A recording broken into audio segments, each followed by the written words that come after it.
Init gud mga palangga dako jud kay katabang ning mga kahoy, mga building ug naka diri sa syudad kay masalipdan gyud ka aning init sa adlaw. Mahilaram kay istorya na ta mga palangga diri ta daol sa San Miguel Building.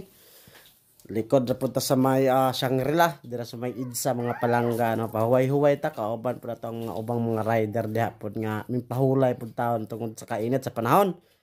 Shout out kay partner or kay Pops diha. Pops, shout out nimo katalikod man na siya diha. Mo na Shangri-La Hotel mga palangga likod. So dako kay dagkong mga kahoy diri nakatabang-tabang gid pahuway gid ta samtang wa diha mo pa na is Mega Mall building diha mga palangga no. Unahan idsa na diha sa unahan mga palangga diri ha. Matik ta silip-silip na akong kamera kay pagpatubang na ako mura maghanap-hanap mura magna sama na akong kamera. Oy naunsa nahanap namang pananaw ane unsa na tablon taon kog tutok pastilan lagi.